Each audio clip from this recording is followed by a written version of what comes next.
하나님의 주권 시리즈 네 번째 시간, 나의 궁궐을 미워하시는 하나님이라는 말씀의 제목으로 거룩하신 주의 말씀 전하겠습니다. 나의 궁궐을 미워하시는 하나님. 제가 우리 교회에 와서 목회를 하면서 제 마음속에 우리 교회의 모든 성도님들은 어린 목사의 말에도 잘 순종하고, 내가 한마디 하면 우리 6분의 신무 장로님들이 내 귀에 쫑긋쫑긋 귀 기울여 주시고, 이런 생각으로 제가 목회를 한다라면 여러분들은 저를 바로 내쫓으셔야 합니다. 제가 목회를 하면서 교회의 모든 것들 하나하나가 내 마음대로 다 잘 돌아가고 있다라고 만약에 제가 생각한다라면 여러분들은 저를 빨리 내보내셔야 돼요. 그리고 여러분들의 눈에 보이기에 저기 서 있는 저 목회자가 자신의 영광과 자신의 것들을 위해서 하나님의 영광을 가로채는 것 같다라고 하면 빨리 저를 다른 데로 돌려보내셔야만 합니다. 사람은 누구나 자기가 높아지고 싶고 자기만의 것들을 누리고 싶어하는 그런 욕심이 있습니다. 저 개인적으로는 저는 우리 교회에 와서 우리 교회 곳곳을 돌아보고 무언가 교회를 보완하고 뭔가 할 때마다 마음에 이렇게 감동이 있고 기쁨이 넘쳤어요. 우리 교회에 어제도 제가 김두식 집사님과 김준현 목사님과 함께 시큐리티 카메라를 우리가 8대인가를 어제 달았거든요. 근데 외부예요. 근데 사실 비가 쏟아지는데도 그거 맞으면서 셋이 막 이렇게 사다리 타고 올라가서 막 일하는데도 사실 마음속에 감사가 있었고 기쁨이 있었어요. 그러면서 한 가지 생각은, 하나님이 거하시는 우리 회의빛 한인 장로교회가 더 안전해지고 더 깨끗해지고 무언가 업그레이드 된다는 그런 기쁨이 있었습니다. 그런데 만약에 그런 것들을 다 하고 나서 제가 제 스스로 그것에 대해서 여러분들 앞에서 내가 이렇게 했어요, 내가 우리 교회에서 와서 이런 걸 했습니다라고 말하면 여러분들은 빨리 제 짐을 싸셔야 한다라는 거예요. 인간이 가지고 있는 어떤 자기만의 만족과 자기의 것들로 채우려고 하는 자랑함, 때로 우리 인간은 어리석어서 내가 살아가는 인생 속에서 나의 궁궐을 지어가려고 할 때가 있습니다. 자기 궁궐을 지으려고 해요. 솔로몬이 지으려고 했던 그러한 솔로몬의 성전과 같이 하나님의 성전보다도 더 넓고 크고 더 광대한 것들을 우리 인생에서 지으려고 할 때가 인간에게는 숨겨져 있다는 거예요. 그런데 오늘 이 시대를 살아가는 우리들에게 하나님의 주권이라는 그 역사의 그 힘은요, 하나님은 우리가 지으려고 하는 나만의 궁궐을 굉장히 증오하시고 미워하시고 싫어하신다는 것에 대해서 강조하고 계세요. 우리 인간 스스로가 정말 하나님을 위해서 열심히 살고 충성되게 사는 그 모든 것들, 하지만 그것들의 가장 중요한 것은 나의 의로운 어떤 과시적인 어떤 그러한 모습보다는 날마다 하나님 앞에서 겸손하게, 가장 겸손하게 머리 숙여 하나님 앞에서 충실하게 살아가는 자들이 저는 진정한 일꾼이라 믿습니다. 오늘 우리에게 말씀하시는 아모스 6장 1절에서 14절의 말씀이 바로 나의 궁궐을 미워하시는 그 하나님의 이야기를 나눠보려 합니다. 오늘 말씀 속에서 저와 여러분들에게 말씀하시는 귀한 은혜의 말씀으로 오늘 나는 어떠한 모습으로 이 세상에서 살고 있는지 한번 점검해 보시는 우리 모두가 되기를 간절히 축원합니다. 오늘 첫 번째로 나의 궁궐을 미워하시는 하나님, 오늘 첫 번째 말씀은요, 바로 내 안에 세워진 안일함을 버리고 이웃을 염려하라라는 말씀입니다. 내 안에 세워진 안일함을 버리고 이웃을 염려하라. 오늘 말씀 1절은 이렇게 시작합니다. 화 있을진저 시온에서 교만한 자와 사마리아 산에서 마음이 든든한 자, 곧 백성의 머리인 지도자들이여 이스라엘 집이 그들을 따르는도다. 아멘. 우리가 성경 말씀에서 간혹 보게 되는 화 있을 진저라는 이 히브리어 호이라는 단어는요, 어떤 감탄적인 감탄사입니다. 이것은 이제 인터젝션이라고 말하죠. 감탄적인 어구예요. 그런데 좋은 감탄적인 말은 아니에요. 우리가 너무나도 잘 알고 있듯이 화 있을 거다라고 말하는 것은 저주받을 거야라는 그러한 의미로 성경에서 사용되어지고 있습니다. 그런데 오늘 말씀 속에서 하나님께서 이스라엘을 향한 경고를 화 있을 거야, 저주받을 것이야 라고 말하는 이유, 오늘 누구에게 이 선포를 하고 있을까요? 1절에 보니까 시온에서 교만한 자라고 나와 있습니다. 시온에서 교만한 자들은 남유다의 사람들이죠. 남유다에서 교만하게 살아가고 있는 사람이에요. 세번역 성경에서 보면요, 이 시온에서 교만한 자를 시온에서 안일하게 살고 있는 사람이라고 표현하였습니다. 그리고 두 번째로 나오는 사람들은 사마리아 산에서 마음이 든든한 자. 사마리아는 북이스라엘입니다. 그곳에서 마음 편하게 그렇게 살아가고 있는 사람에 대해서 이야기하고 있습니다. 그러한 자, 곧 백성들의 머리인 지도자들이여라고 성경은 지목하고 있어요. 오늘 화 있을 거다, 저주받을 것이다 라고 매우 극한적인 용어를 사용하여서 하나님께서 호통치시는 그 대상은요, 바로 남유다의 교만한 자, 안일하게 살고 있는 사람, 사마리아에서 그리고 든든하게 살고 있는 그러한 사람들, 머리되는 지도자들에 대해서 하나님이 이 메시지를 선포하고 있습니다. 여러분, 오늘 이들이 보여주는 그 가장 큰 이들의 모습이요, 바로 안일함이에요. 아까 설명드린 대로 시온에서 교만한 자, 사람이 교만해진 거는요, 왜 교만해졌냐면 이 북이스라엘 사람, 남유다의 사람들이 교만함에 자리 잡은 것은요, 그들이 현재 시온에서 안일하게 살고 있는 그러한 모습들 때문에 그들이 바로 이러한 교만함을 가지게 되었습니다. 여러분, 안일함이라는 것이 무엇입니까? 이것은 부족함 없이 살아가는 삶의 모습을 나타내는 거예요. 부족함이 없고 번영이 되어져 있는 풍요가 넘치다 보니까 그것들 때문에 모든 것이 풍족하고 안전할 때 인간이라는 존재가 느끼게 되는 그 감정, 이것이 바로 안일함이에요. 나 괜찮은데, 이제 좀 살만하네, 숨통 트였다 라고 생각하는 그러한 마음들입니다. 사실 여러분, 이 안일함이라는 것이요, 우리 믿는 이들에게 얼마나 위험스러운 것인지 우리는 잘 알아야 합니다. 여러분, 우리가 성경에서 알고 있는 소돔과 고모라, 여러분 그들은 안일함 때문에 멸망하게 되었어요. 이 소돔이 가졌던 안일함에 대해서 에스겔서 16장 49절에 이렇게 말합니다.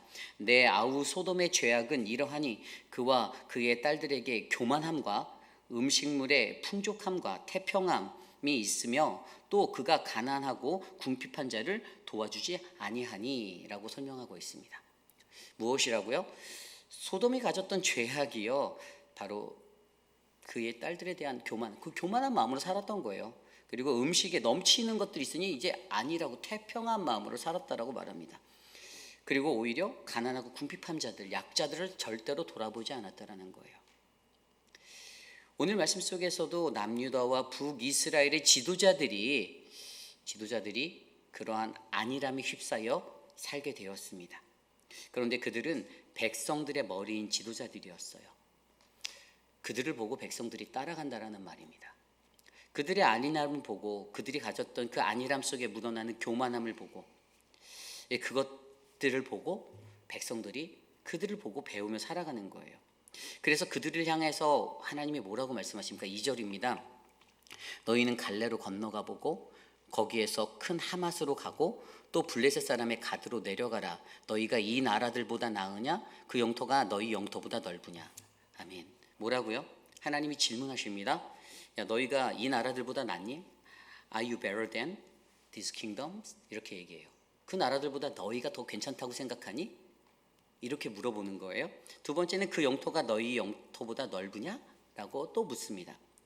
그들이 갖고 살았던 그 마음들, 안일함에 휩싸여서 우리는 괜찮아, 내 삶은 영원할 거야, 내 삶은 지금 너무 좋잖아, 너무나도 괜찮은 삶이고 너무나도 평안해, 난 괜찮아의 마음을 갖고 살아가는 그 사람들의 마음속에 하나님이 정말로 너희가 그들보다 낫냐라고 물어보고 있는 거예요. 그런데 하나님께서 그들에게 물어보는 비교의 대상의 나라가 어디예요? 갈레라고 나온 나라. 이 갈레가 뭡니까? 이게 분명하지 않지만 창세기 10장 10절에 이 시날 땅과 관련된 도시로 갈레라는 명칭이 나옵니다. 그리고 이사야서 10장 9절에 언급한 갈로라는 곳, 그리고 에스겔서 27장 23절에 나온 이 간네와 동일한 지명이 바로 이 갈레라는 티그리스강 건너편에 가까운 곳에 있었던 지명입니다. 그리고 두 번째로 보이는 게 하맛이라는 큰 하맛.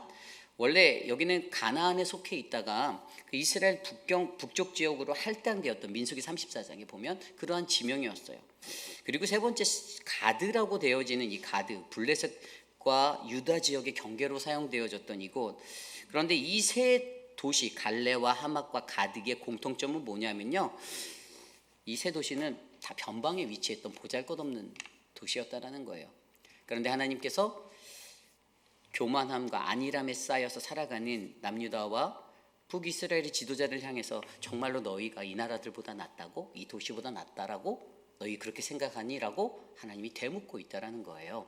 그들 스스로 나는 괜찮아, 나는 정말 성대하고 태평하고 아니라고, 나는 영원해, 나는 망하지 않을 거야, 내 삶은 끝나지 않아, 너무나도 평온해라고 말하고 있는 그들의 그 모습 가운데, 그런데 너희의 삶이 진짜 그래라고 되물으며 정말 족보에도 올라가지 못할 작은 변방의 나라들을 비교하며 너희가 거기보다 낫다라고 하나님께서 조소하고 있는 것 같이 그렇게 말씀하시는 거예요. 그러면서 좀 더 구체적으로 그들이 왜 심판을 받을 수밖에 없는지 이야기해 주는데요. 3절 이후에 보면 너희는 흉한 날이 멀다 하여 포악한 자리로 가까워지게 하고 상하상에 누우며 침상에서 기지개를 켜며 양떼에서 어린 양과 우리에서 송아지를 잡아먹고 비파 소리에 맞춰 노래를 지절거리며 다윗처럼 자기를 위하여 악기를 제조하며 대접으로 포도주를 마시며 귀한 기름을 몸에 바르면서 요셉의 환난에 대하여는 근심하지 아니하는 자로다. 아멘. 이렇게 구체적으로 설명하고 있어요. 자신의 안일함에 쌓여서 살아가는 자들이 어떻게 합니까? 재앙의 날이 다가옴을 인정하지 않습니다. 3절에 나온 대로 흉한 날이 멀다. 이건 내 얘기가 아니라는 거예요. 심판의 때는 안 올 거라는 거예요. 나는 심판받을 짓 안 했다라는 거예요. 나는 지금 괜찮고 잘 살고 나는 정말 문제 없어라고 생각하는 그 안일함의 마음. 그런데 그들은 상하상에 누워서 그렇게 호화스러운 생활, 그들의 향락적인 모든 것들을 다 누리고 살아가며 풍악을 울리고 뭐 그렇게 포도주를 마시며 뭐 그렇게 귀한 것들을 다 몸에 발라가며 그렇게 살고 있다라고 오늘 말씀은 그들의 삶의 모습을 설명하고 있습니다. 그런데 여기서 가장 중요한 것은요, 오늘 우리에게 말씀하시는 나의 세워진 이 안일함에, 내 안에 세워진 이 안일함을 우리가 어떻게 하면 깨트릴 수 있는가. 여러분, 우리들의 궁궐이라는 내가 지어가고 있는 나의 안일함에 쌓여지면 우리 인간이 교만해진 자리에 설 수밖에 없는데요. 그런데 이것들을 이겨내기 위해서 우리에게 필요한 그 한 가지가 있는데, 그것은 바로 우리의 삶에 얼마나 은혜로운 곳이 있는지를 우리가 기억해야 한다는 것이에요.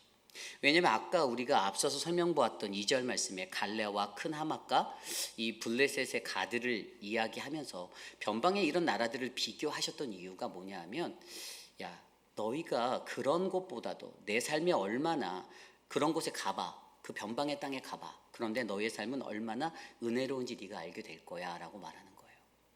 네가 얼마나 그 나라들로 직접 네가 가서 보면 지금 네가 오늘 누리고 있는 이 삶에 그냥 네가 만족하며 나는 괜찮아라고 생각하는 그 삶에 이것이 너의 힘이 아니라 내 삶이 왜 그렇게 은혜로운 삶이 된지를 네가 깨달을 수 있을 거야 라고 설명해 주는 거예요.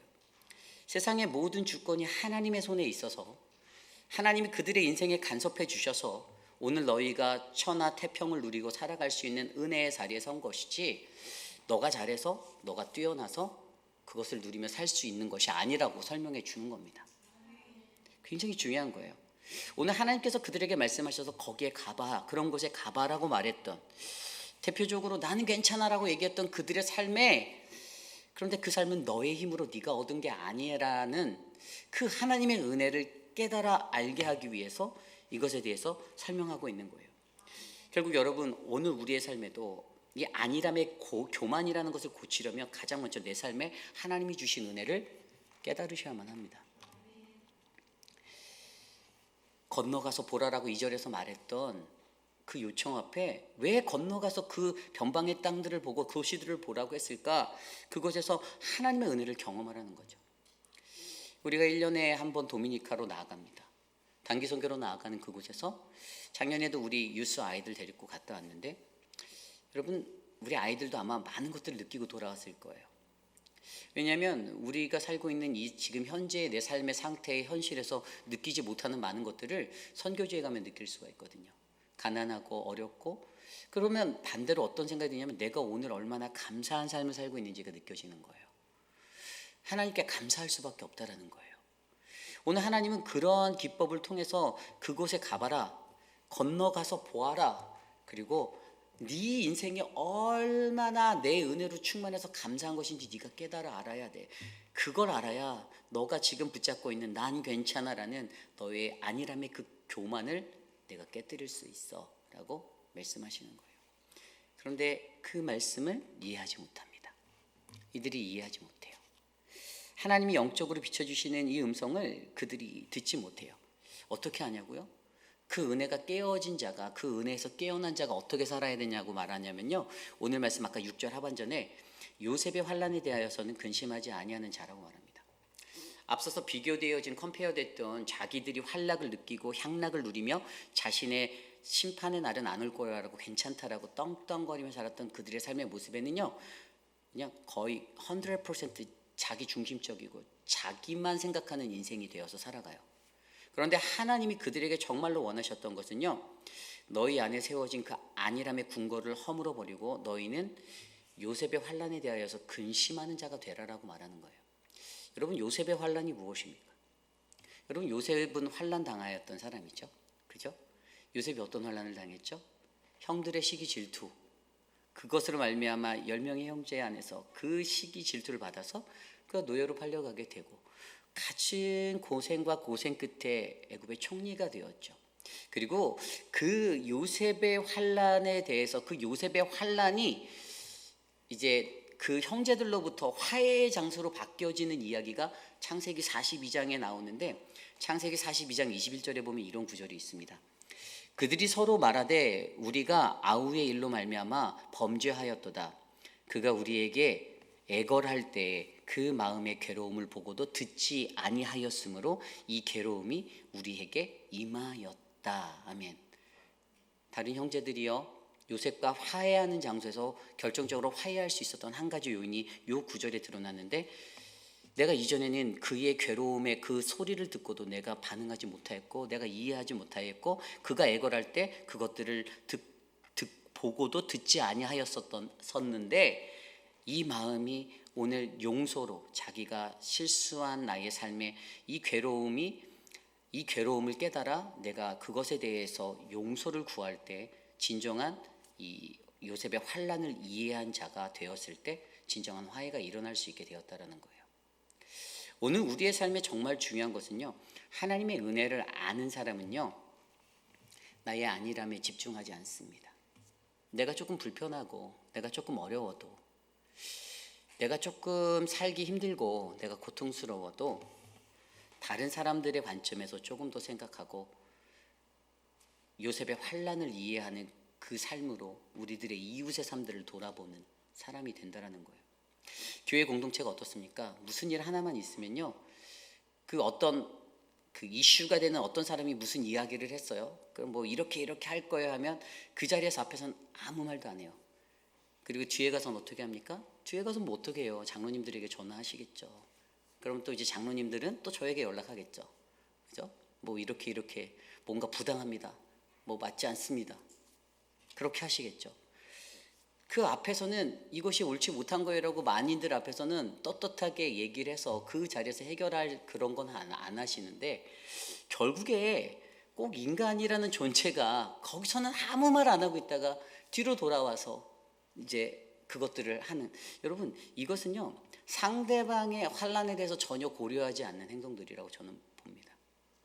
상대방에 대해서 조금 더 생각해보고, 공동체가 서로가 같이 가는 공동체잖아요. 같이 가는 공동체. 그러면 한 번 더 생각해 보면 어떻게 이것들을 해결해야 지혜로울까가 우리에게 먼저 지혜가 되어야 하는데, 다른 사람의 환난은 그냥 무시하는 거예요. 그냥 내가 지금 듣기에 이게 unfair하고 맞지 않다라는 거예요. 그럼 본인이 직접 나서서 얘기할 수 있음에도 본인은 하지 않고 다른 것을 통해서 다른 사람들에게 어떤 무거운 짐을 지어주려고 하고 고통을 주려고 하거나, 저는 이러한 것들이 일어나는 인간이 가지고 있는 어떤 이기적인 마음들, 그것들은 절대로 내 안에 세워진 궁궐을 무너뜨릴 수 없다라고 그렇게 바라본다라는 것이죠. 여러분, 인간이 가지고 있는 이런 이기적인 마음들을 우리가 깨뜨려 버리셔야만 됩니다. 왜 나의 궁궐을 지어가면서 나의 안일함을 찾고 나는 나의 평안함을 찾기 위해서 나는 가장 쉬운 것들을 찾고 다른 사람은 고통을 받아도 괜찮아 라고 생각하고 살아갑니까? 그렇지 않다라는 거예요. 절대로 그래서는 안 된다라는 거예요. 한 번 더 깊이 있게 생각해 보면 조금 더 지혜롭게 공동체가 아무런 문제 없이 어떤 문제든지 잘 해결할 수 있는 길이 얼마든지 있는데 사람들의 마음은 늘 자기 중심적이어서 자기의 생각만 하니까 결국에는 그 안일함을 찾기 위해서 나의 교만함을 꺾지 못하고 오히려 용서로 이루어지는 온전한 화해 없이 요셉의 환난을 걱정하는, 이웃의 환난을 걱정하는 그러한 자리 없이 내 중심적으로 일을 처리하려고 달려들기 때문에 다른 사람들은 더 아파하게 된다는 사실을 이해하셔야만 합니다. 여러분, 오늘 우리의 삶 속에서 나의 궁궐을 하나님은 정말 미워하세요. 우리들 스스로가 짓고 있는 나의 궁궐, 그것은 바로 나의 안일함에 쌓여서 교만해진 자리임을 기억하시길 바랍니다. 나의 그 안일함 때문에 만들어진, 그래서 그 자리를 극복하기 위해서 가장 먼저 우리에게는 우리가 건너서 그것을 건너가서 보고 우리들의 연약한, 우리보다 더 연약한 그러한 자리들을 바라보며 내 삶은 하나님의 은혜가 가득한 자리구나. 이게 내 삶이 아니란 거는 나의 노력과 나의 열심이 아니구나. 하나님이 내게 은혜를 주셨구나라는 것들을 바르게 깨달아 하나님의 앞에 나아갈 때 내 안에 세워진 안일함을 버리고 오히려 이웃을 더욱더 걱정하고 염려하는 그러한 요셉의 환난에 대해서 근심하는 믿음의 사람들이 바로 저와 여러분, 우리 모두가 되시기를 간절히 축원합니다. 오늘 두 번째로, 오늘 말씀의 마지막 두 번째로 나의 궁궐을 미워하시는 하나님. 오늘 두 번째 말씀은요, 바로 야곱의 영광을 버리고 이스라엘의 영광을 회복해야 한다라는 것입니다. 야곱의 영광을 버리고 이스라엘의 영광을 회복하라. 오늘 말씀 7절 말씀입니다. 그러므로 그들이 이제는 사로잡히는 자 중에 앞서 사로잡히리니 기지개 켜는 자의 떠드는 소리가 그치리라. 아멘. 여기서 보면요, 이제 그들에게 심판이 선언되는 거예요. 그렇게 살았던 지도자들, 위선적인 신앙의 모습으로 살아가던 그들에게 자신의 안일함에 빠져서 다른 사람들을 돌아보지 않고 요셉의 환난에 대해서 근심하지 않고 살아갔던 그들에게 이제 너희는 그러기 때문에 가장 먼저 너희가 사로잡혀 갈 거야라는 이 심판의 메시지가 선포되어지고 있습니다. 그런데 여기에서 우리가 한 절 더 보면 8절에 이런 말씀이 나와요. 만군의 하나님 여호와의 말씀이니라. 주 여호와가 당신을 두고 맹세하셨노라. 하나님께서 맹세하셨대요. 내가 야곱의 영광을 싫어하며 그 궁궐들을 미워함으로 이 성읍과 거기에 가득한 것을 원수에게 넘기리라 하셨느니라. 아멘. 하나님의 결단이 무엇입니까? 그들이 포로로 가장 먼저 잡혀가는 것보다 더 무서운 것은요, 하나님께서 그들을 포기하신다라는 거예요. 원수에게 넘기신다라는 이 단어는 하나님의 포기를 나타내는 거예요. 하나님께서 포기해버리게, 이제 나 너한테 손 뗄게 라고 그냥 포기해버리신 하나님의 그것을 나타내는 거예요. 원수의 손에게 내가 너를 붙인다. 그런데 그 이유가 뭐라고 했습니까? 8절에 야곱의 영광을 싫어함으로 그 궁궐들을 미워함으로라고 말씀하셨어요. 여러분, 야곱의 영광이 무엇입니까? 우리가 야곱의 일생에 대해서 전에도 생각해 보았지만 야곱의 일생을 보면요, 자신의 노력과 자신의 힘을 의지한 그 인생이 거의 인생의 전반부, 하나님을 만나기 전까지, 베델에서 브니엘에서 만나기 전까지는 그는 정말로 자신의 의로 살았던 사람입니다. 자신의 열심히 똘똘 뭉친 사람이에요. 아주 열심히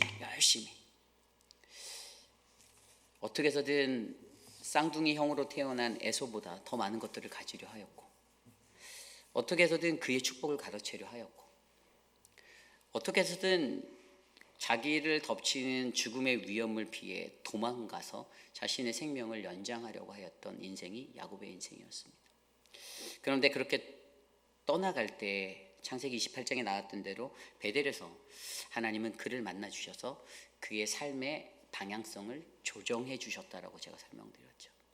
베델에서 만나 주신 하나님, 그에게 언약을 통해서 그의 삶을 조정해 주시고, 그가 하나님께 당신이 내게 안전하게 내가 다시 돌아오게 하면 내가 당신을 나의 하나님으로 내가 섬기겠다라고 말씀하시는, 그것을 우리는 야곱의 인생 속에서 발견하게 됩니다. 그리고 창세기 32장에 나온 대로 브니엘에서 만나주신 그 삶을 통해 새로운 시작점이 되게 해주셨잖아요. 하나님과 밤새도록 혈투를 벌여서 그 환도뼈에 침을 당하고 그가 완전한 자가 아니라 불완전한 무언가가 상하고 깨어진 연약한 자로 나아갈 때 하나님께서는 그 인생을 야곱에서 이스라엘로 바꿔주셨다라고 우리는 알고 있습니다.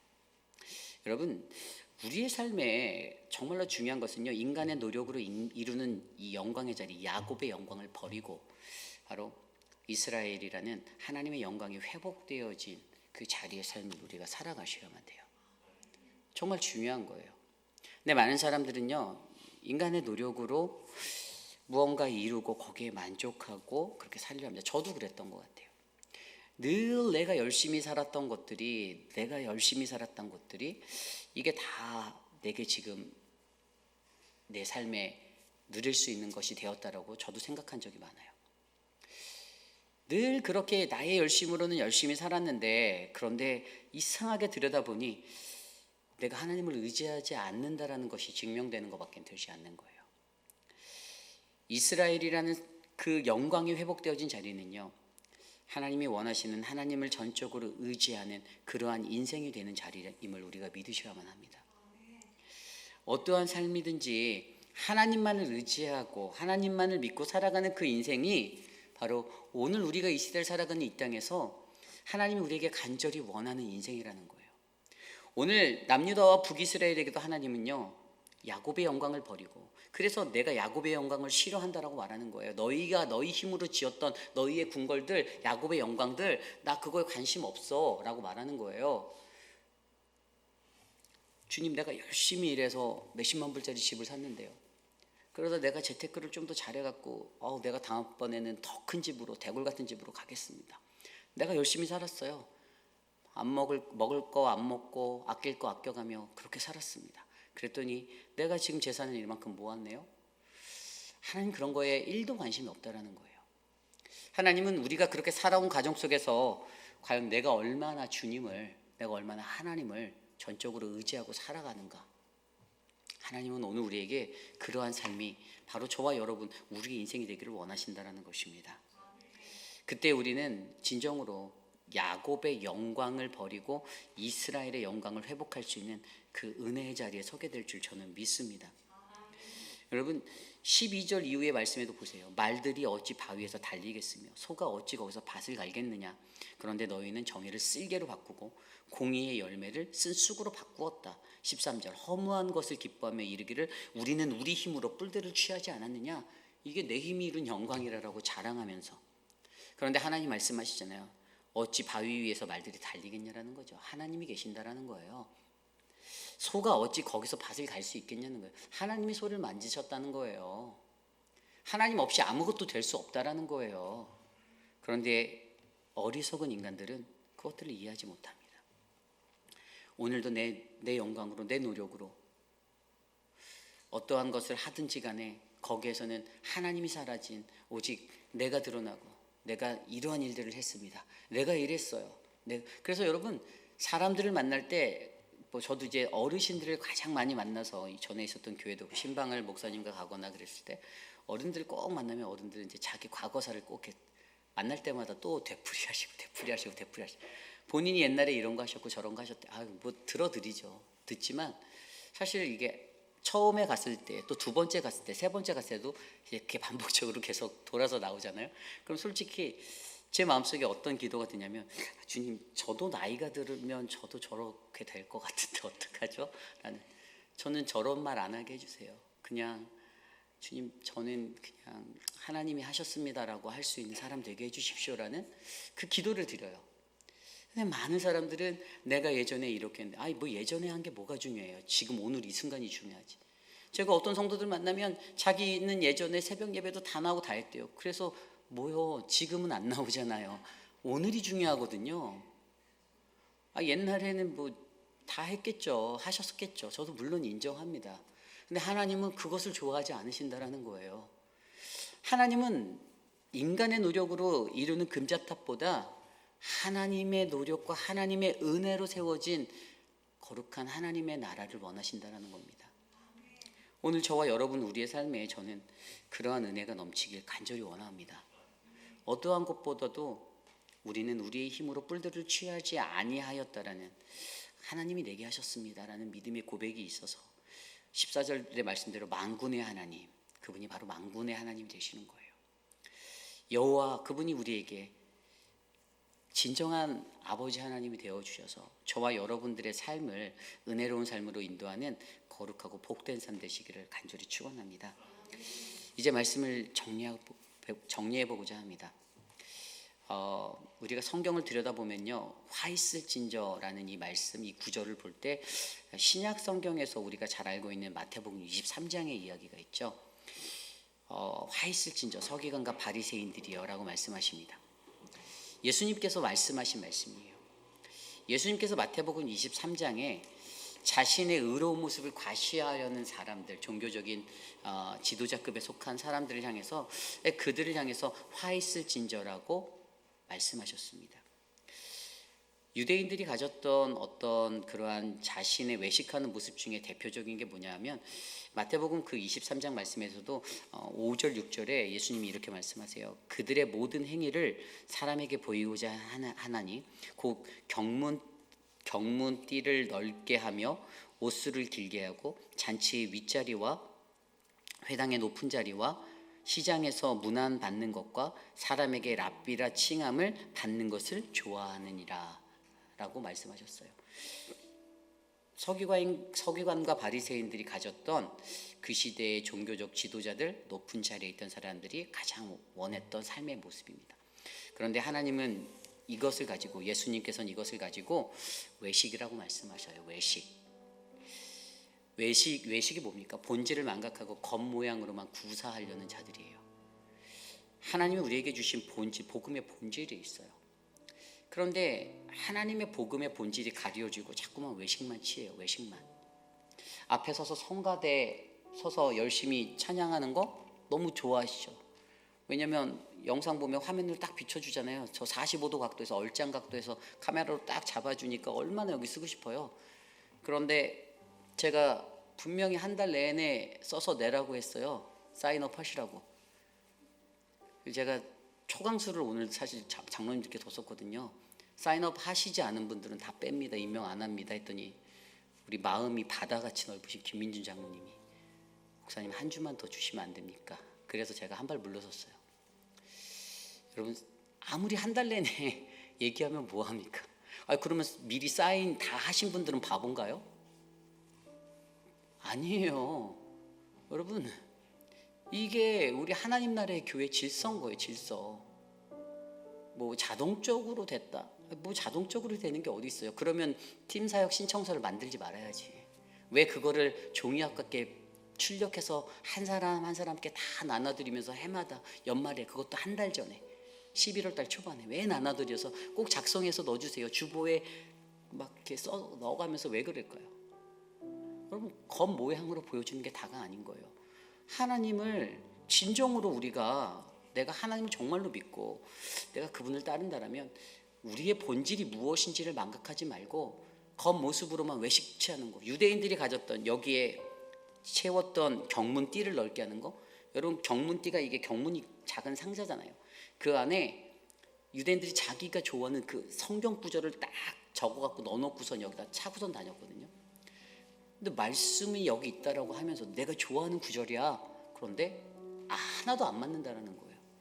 그들의 삶은, 겉모습은 하나도 맞지 않는다라는 거예요. 그런 위선적인 모습으로 살아가는 그러한 자들을 향해서 예수님이 화 있을진저라고 선포하시는 거예요. 여러분, 우리는요, 이 땅에 살아갈 때 하나님의 주권을 인정하시는 분들이 되시길 원합니다. 내가 잘해서 복을 받을 수도 있겠죠. 근데 내가 잘해서라는 단어는 우리에게 사라져야 돼요. 나의 궁궐이 지어지고 있다라면, 회의비라는 장로 교회에서 혹은 나의 가정에서 나라는, 내가 한 게 얼만데, 내가 나의 궁궐을 열심히 뭐 본인이 지었다고 해서 그것으로 천국 가는 게 아니라는 거예요. 하나님은 나의 궁궐을 정말로 미워하시고요, 하나님은 우리가 세운 그 궁궐이 허물어지길 원하십니다. 그리고 우리의 인생 가운데 인간의 노력이 아닌 하나님의 궁궐이 하나님의 뜻에 따라 지어지는 그 하나님의 나라가 임하기를 하나님은 원하십니다. 그래서 여러분, 그러한 마음으로 하루하루를 살아가시는, 저와 여러분들 되셔서 우리는 모두 다 하나님이 보기에 가장 중요한 화 있을진저 반대말 복 있는 사람, 바로 그러한 복 있는 존재 되시길 원합니다. 믿는 이들의 본질은 복 있는 사람입니다. 그런데 왜 예수님께 화 있을진저라는 말을 우리가 들어야 합니까? 왜 여기 서 있는 목회자를 통해서 화 있을진저라는 메시지를 들어야 할까요? 내가 오늘 하루를 복 있는 사람으로 잘 살아내기 위해서 주의 말씀 안에서 더욱더 강건하게 내 안에 세워진 안일함을 버리고 이웃을 염려하는 자가 되시기를 부탁드립니다. 야곱의 영광을 버리고 이스라엘의 영광을 회복하는 인생이 되시길 원합니다.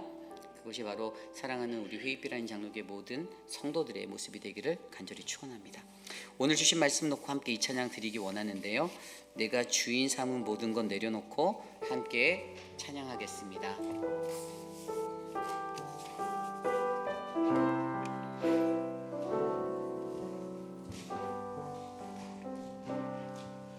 내가 주인 삼은 모든 것 내려놓고 내 주 되신 주 앞에 나가 내가 사랑했던 모든 것 내려놓고 주님만 사랑해. 다시 한번 찬양할까요? 내가 주인 삼은 내가 주인 삼은 모든 것 내려놓고 내 주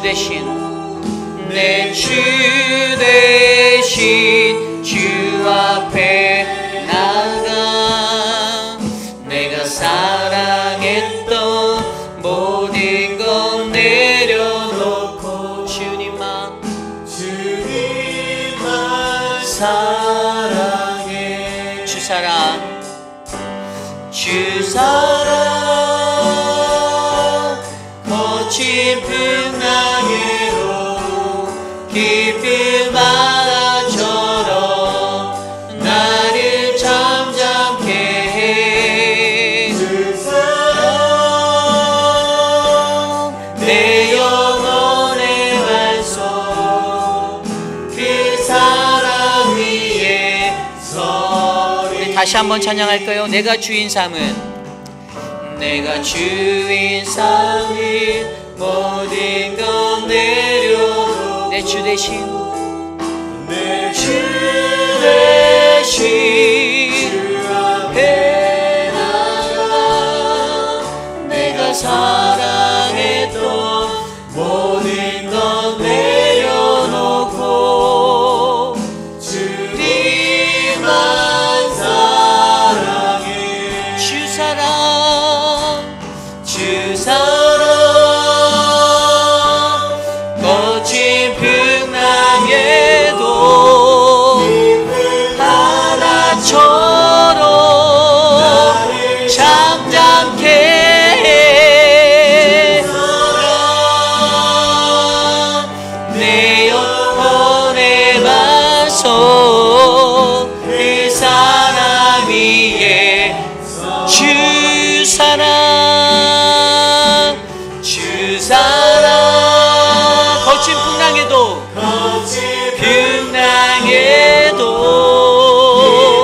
바다처럼 잠잠케 해.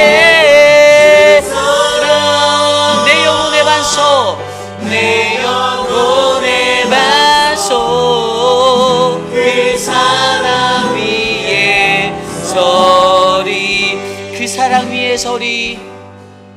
그 사랑 위에 서리. 오늘 주신 말씀을 놓고 함께 기도하기 원합니다. 하나님, 오늘 우리의 삶 가운데 내가 주인 삼는 모든 것을 내려놓고 내 주 대신 주님 앞에 나아가 살기 원합니다.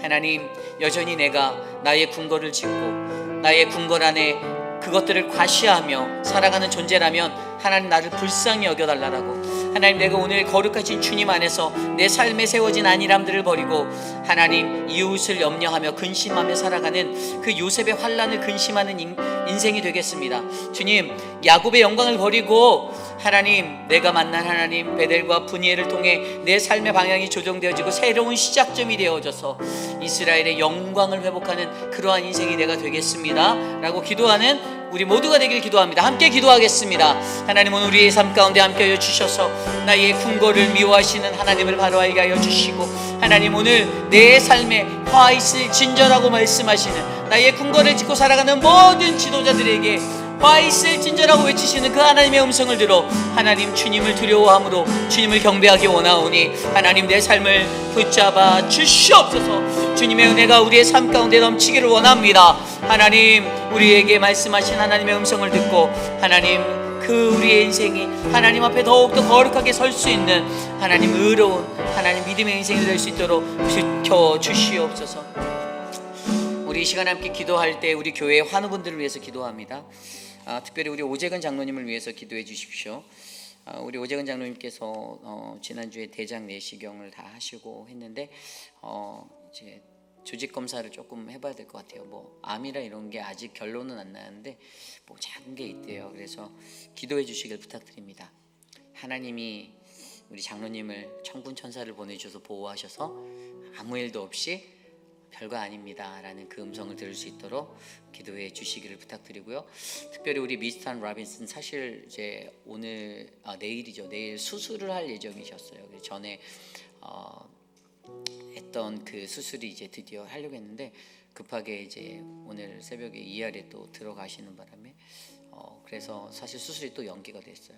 그래서 컨디션 자체가 굉장히 또 이렇게 어렵고, 또 옆에서 돌보시는 우리 김영준 장로님도 사실 교회에서 여러 모습으로 목회자인 저와 많은 분들을 잘 도와주시고 교회 사역을 많이 도와주고 계신데, 사실 이제 가정에 이런 여러 가지 것들 때문에 정말 본인 스스로도 많이 지치고 힘드실 텐데 우리 장로님의 건강을 위해서 기도해 주시고, 우리 미스터 라빈슨 하나님의 은혜로 회복되어 줄 수 있고 모든 수술의 일정들이 잘 진행될 수 있도록 기도해 주시기를 그렇게 부탁드립니다. 또한 그 외에도 우리 천문자 집사님, 또 한영숙 집사님, 또 여러 가지 육신의 연약함 가운데 고통받고 계신 많은 분들, 우리 박문자 집사님, 최영순 권사님, 한 분 한 분 기억하여 주셔서 모튼 장로님, 하나님의 은혜로 우리가 좋은 믿음의 신앙생활 같이 누릴 수 있도록 기도해 주시기를 이 시간 부탁드립니다. 함께 기도하겠습니다. 사랑의 주님, 사랑하는 우리 오재근 장로님, 하나님 붙잡아 주시고 주님의 은혜를 나누어 주시고 하나님의 사랑으로 꼭 붙잡아 주시기를 간절히 소망합니다. 하나님, 그 삶에 하나님의 은혜를 베풀어 주셔서 하나님, 우리 장로님 더욱 강건한 모습으로 주의 사명 감당할 수 있도록 은혜를 베풀어 주시옵소서. 또한 하나님, 우리 유강현 집사님, 박장순 권사님, 김영우 장로님, 하나님 박정숙 권사님, 박원료 권사님 지켜주시고 하나님 은혜로 충만케 하여 주시옵소서. 하나님, 우리 김민준 장로님, 신하분 집사님, 김신호 장로님, 박도영 집사님 눈의 회복을 주시고 혈압과 당뇨로 고생하시는 그 어려움들을 잘 이겨낼 수 있도록 도와주시옵소서. 양양금 어머님을 붙잡아 주시고 앙금녀 어머님을 붙잡아 주시고 하나님, 미스터 드레이크의 삶을 축복하여 주시기를 간구합니다. 강경옥 집사님에게 새 힘을 주시고 하나님, 우리 모튼 장로님 은혜로 붙잡아 주시옵소서. 사랑하는 김영순 장로님에게 하나님 위로를 주시고 하나님의 은혜를 베풀어 주시옵소서. 내일 수술이 예정되어져 있는 우리 이재영 장로님 붙잡아 주십시오. 하나님께서 친히 간섭하여 주시고 만져주셔서 우리 이재영 장로님의 삶 가운데 하나님의 은혜로 더욱더 회복할 수 있도록 주의 사명 감당할 수 있는 은혜를 베풀어 주시옵소서. 우리 이 시간 마지막으로 한 가지만 더 기도하겠습니다. 하나님의 몸된 교회를 위해서 함께 기도합시다. 저는 우리 교회가 하나님의 말씀 위에 세워지는 믿음의 교회가 되기를 원합니다. 아마 모든 목회자들의 소망은 자신이 섬기는 교회가 하나님 말씀 위에 굳건히 서는 것들을 간절히 원하고 기도할 거라 저는 믿습니다. 저와 모든 교육자들, 또 모든 장로님들의 기도도 동일합니다. 우리의 기도는 회입비라는 장로 교회가 어떠한 시련, 풍파, 바람에도 넘어지지 않고 흔들리지 않는 견고한 주님의 반석이 되는 것입니다. 그러기 위해서 우리에겐 진짜 반석이 필요해요. 그 반석은 바로 예수 그리스도 되시고요.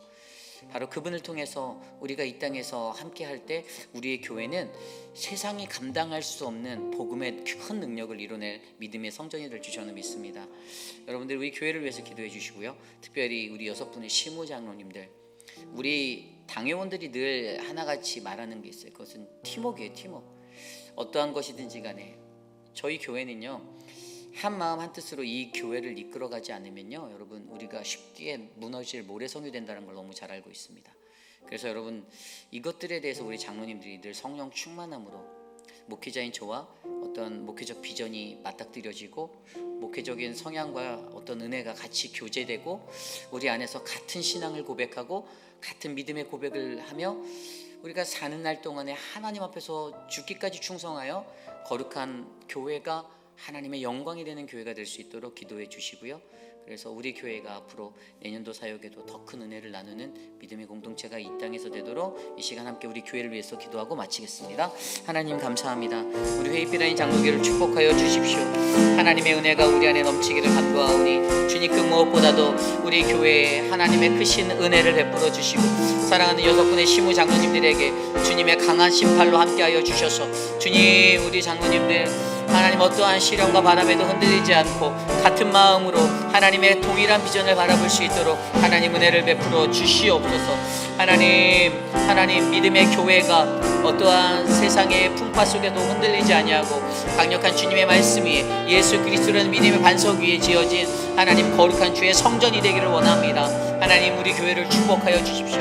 사역자들 한 사람 한 사람 은혜를 베풀어 주시고 하나님 우리 서재호 목사 또 하나님 김준영 목사 표곤 목사 또 하나님 유중훈 전도사 하나님 모든 사역자들에게 지혜가 충만하도록 붙잡아 주시옵소서. 하나님 우리를 은혜로 붙잡아 주시고 인도하실 하나님을 기대합니다. 도와주시옵소서. 참으로 존귀하신 하나님 감사합니다. 하나님 오늘 저녁에도 하나님의 말씀 앞에 설 수 있는 은혜를 주심에 감사하고 하나님의 말씀을 듣고 하나님 주님을 발견하고 주님을 만나 감동받는 그 은혜가 우리의 삶에 넘치도록 우리 각자의 삶을 만져주시옵소서. 주님 육신의 연약함 가운데 고통받는 어르신들 한 분 한 분 하나님 사시는 날 동안에 하나님 이 땅에서 행복하게 주님 안에 기뻐하며 살아갈 수 있도록 도와주시고 하나님 육신의 연약함을 잘 이기고 죽는 날까지 주님을 더욱더 열심히 섬길 수 있는 믿음의 백성 되도록 축복하여 주시옵소서. 내일 수술하시는 우리 이재영 장로님을 주님께 올려드립니다. 주님 만져주시고 모든 관절 마디마디마다 하나님의 은혜로 회복될 수 있는 은혜를 베푸시고 하나님 우리 또 사랑하는 미스터 드레이크와 또 모튼 장로님 그리고 미스터 라빈슨 하나님 그 삶 위에 함께 하셔서 건강을 회복하여 주시옵소서. 사랑하는 천문자 집사님에게 하나님 사랑하는 서문자 성도님에게 서성자 성도님에게 하나님의 은혜를 주시고 또 박문자 집사님에게 주님의 힘을 베풀어 주시옵소서. 지금은 우리 구주 예수 그리스도의 무한하신 은혜와 그 크신 하나님의 사랑하심과 성령 하나님의 감화감동 교통하심의 역사가 거룩하신 하나님을 바라보며 하나님이 원하시는 것은 이 세상에 있는 것들을 의지하고 내 힘을 의지하여 나의 안일함에 빠지는 인생이 아니라 오직 주 하나님만을 의지하여 주님께 나아가는 그러한 믿음의 삶이 내가 되길 원합니다.